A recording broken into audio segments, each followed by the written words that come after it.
बच्चों, आज हम देखने वाले हैं विशेषण के बारे में। उसके पहले हमें दो बातों को जानना ज़रूरी है। पहली है व्याकरण, दूसरी है शब्द। व्याकरण यानी क्या होता है, उसका शब्दार्थ होता है अच्छी तरह खोलकर समझना, यानी एक बात को पूर्णता से समझना। हमें पता है हम आशय विनिमय करते हैं भाषा के द्वारा, तो भाषा को शुद्ध रूप से प्रयोग करना ज़रूरी बात होता है ना। तो हर एक भाषा में भाषा को शुद्ध रूप से प्रयोग करने के लिए कुछ नियम होते हैं। उन नियमों के समूह को हम व्याकरण कहते हैं। भाषा को शुद्ध रूप से प्रयोग करने के लिए प्रयुक्त नियमों के समूह को हम व्याकरण कहते हैं। ठीक है, इसके तीन भेद होता है: वर्ण विचार, शब्द विचार, वाक्य विचार। वर्ण विचार में हम अक्षरों के बारे में, यानी स्वर एवं व्यंजन अक्षरों के बारे में हम चर्चा करते हैं। शब्द विचार में हम क्या करते हैं, शब्दों की बनावट, उच्चारण, प्रयोग आदि के बारे में चर्चा करते हैं। तीसरा है वाक्य विचार। वाक्य विचार माने सेंटेंस। एक सेंटेंस कैसे बनती है, कैसे बनाना है, और अंत एवं आगे अंत में क्या क्या होना है, एवं काल के अनुसार एक वाक्य में कैसे कैसे बदलाव होना है, ये सब हम देखते हैं। तो हम इसमें से शब्द विचार लेके, तो शब्द माने क्या होता है, सार्थक ध्वनियों के समूह को हम क्या कहते हैं, शब्द कहते हैं। सार्थक ध्वनियों की समूह को हम शब्द कहते हैं, या अक्षरों की समूह को हम शब्द कहते हैं। अक्षरों की समूह को हम शब्द कहते हैं, ठीक है। और इसका निश्चित अर्थ भी होना चाहिए, एक निश्चित अर्थ होना ज़रूरी है। आगे हम उदाहरण देखें तो नदी देखें तो न प्लस दी ध्वनियों से बनी है नदी शब्द। इसका अर्थ होता है मलयालम में नदी एवं अंग्रेजी में रिवर। नदी ने परे, नदी का अर्थ मलयालम में नदी होता है। और फूल देखे तो फूल माने फा, उसका फू ध्वनि प्लस ला ध्वनि मिलकर फूल बना है, फूल। इसका अर्थ होता है फ्लावर, पूव इन परे। तो सार्थक ध्वनियों के समूह को हम शब्द कहते हैं। इसका एक निश्चित अर्थ भी होता है। एवं शब्द कैसे बनता है, विविध तरह से बनता है। तो प्रयोग की दृष्टि से, यानी प्रयोग करने वाले शब्दों को उनकी दृष्टि से शब्द के भेद होता है: संज्ञा, सर्वनाम, विशेषण, क्रिया विशेषण, समुचय बोधक, संबंध बोधक, विस्मयादि बोधक आदि। प्रयोग कैसे हम एक शब्द को प्रयोग करते हैं, उसके आधार पर उसका कुछ भेद होता है। दूसरा है व्युत्पत्ति एवं उद्भव की दृष्टि से इसका तीन भेद होता है: रूढ़, यौगिक, योग रूढ़। ठीक है। तीसरा है शब्द भंडार, यानी शब्द भंडार के विकास की दृष्टि से इसका कुछ भेद होता है। वो है तत्सम, तद्भव, देशी, विदेशी। ठीक है, तत्सम, तद्भव, देशी, विदेशी। 14 है अर्थ के आधार पर। हर एक शब्द का एक अर्थ होता है ना, इसलिए अर्थ के आधार पर शब्द का भेद होता है: वाचक, लाक्षणिक, व्यंजनिक। व्यंजना यानी कुछ संकेत करने वाली, व्यंजना करना ऐसे कहते हैं ना हम, व्यंजना करना, संकेत करने वाली। तो वाचिक, लाक्षणिक, संकेतित करने वाली, सूचना देने वाली, व्यंजना करने वाली शब्द। हमें पांचवा है, हमें यहाँ देखना है कि रूपांतर की दृष्टि से, क्योंकि रूपांतर के दृष्टि से होने वाली शब्द के भेद के अंतर्गत आती है विशेषण। तो रूपांतर की दृष्टि से, रूपांतर यानी रूप कैसे रूपित होता है, ऐसे देखें तो शब्द के दो भेद होते हैं: विकारी एवं अविकारी। ठीक है, विकारी एवं अविकारी। विकारी शब्द एवं अविकारी शब्द सुनते में ही कुछ अलग सा हमें लगता है, क्योंकि विकारी शब्द वे होता है लिंग, वचन, कारक एवं काल, टेंस, काल आदि के आधार पर परिवर्तित होने वाले शब्दों के समूह को हम विकारी शब्द कहते हैं। तो अविकारी शब्द क्या होगा? लिंग, वचन, कारक, काल के आदि आधार पर परिवर्तन नहीं होने वाले शब्दों को हम अविकारी शब्द कहते हैं। देखिए, इसका उदाहरण देखें तो लिंग लेते हैं पहले, यानी जेंडर लेके तो लड़का लड़की बनती है। ठीक है, लड़का लड़की बनती है, जेंडर। दूसरा है वचन मानी एक वचन, बहुवचन, एक और अनेक ऐसे लेते हैं। तो लड़का लड़के बनते हैं, लड़के आनकुट्टिकल आई मारूं।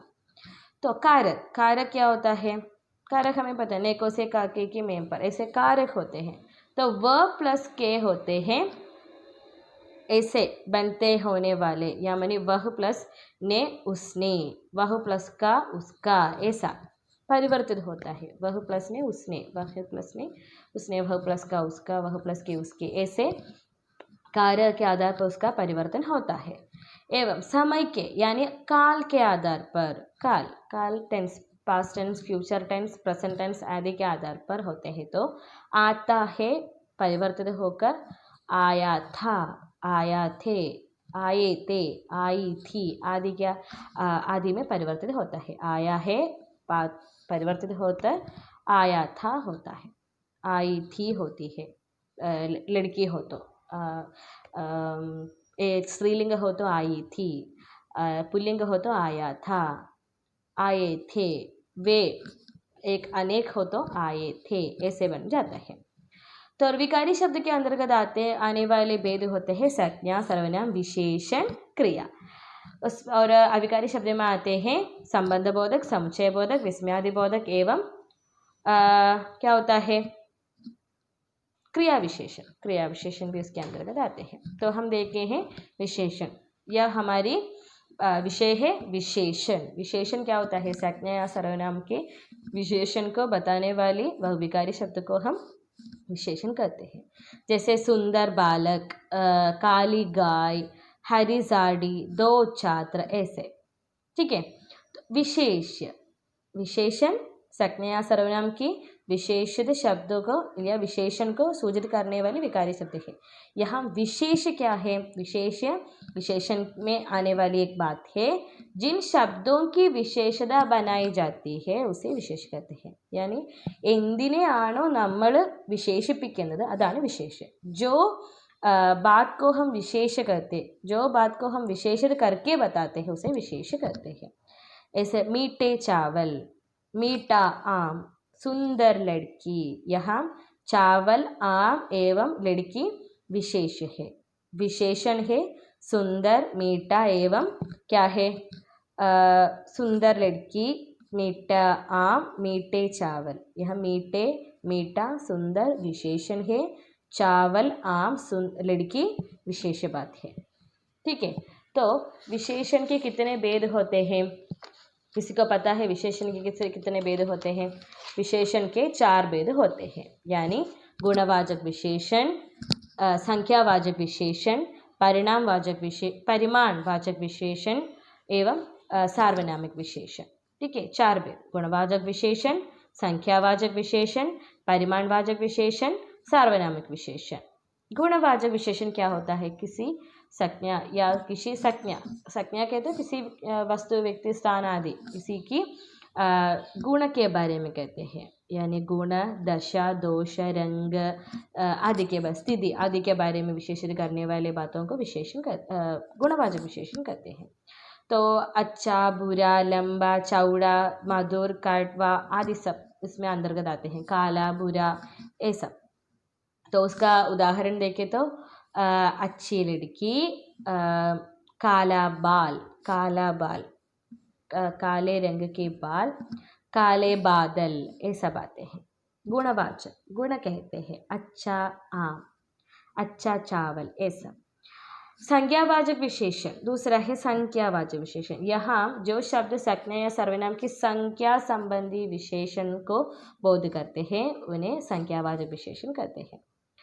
क्या है इसका उदाहरण क्या क्या होगा? संज्ञावाचक यानी पहला, दूसरा, 14, ये सब आते हैं इसमें।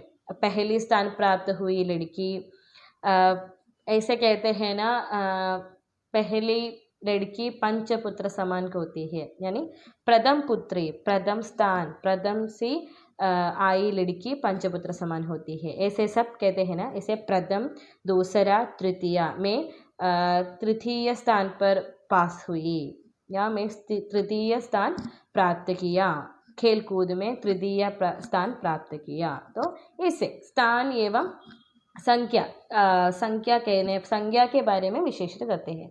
क्रम संख्या क्रम आदि के बारे में सूचित करते हैं।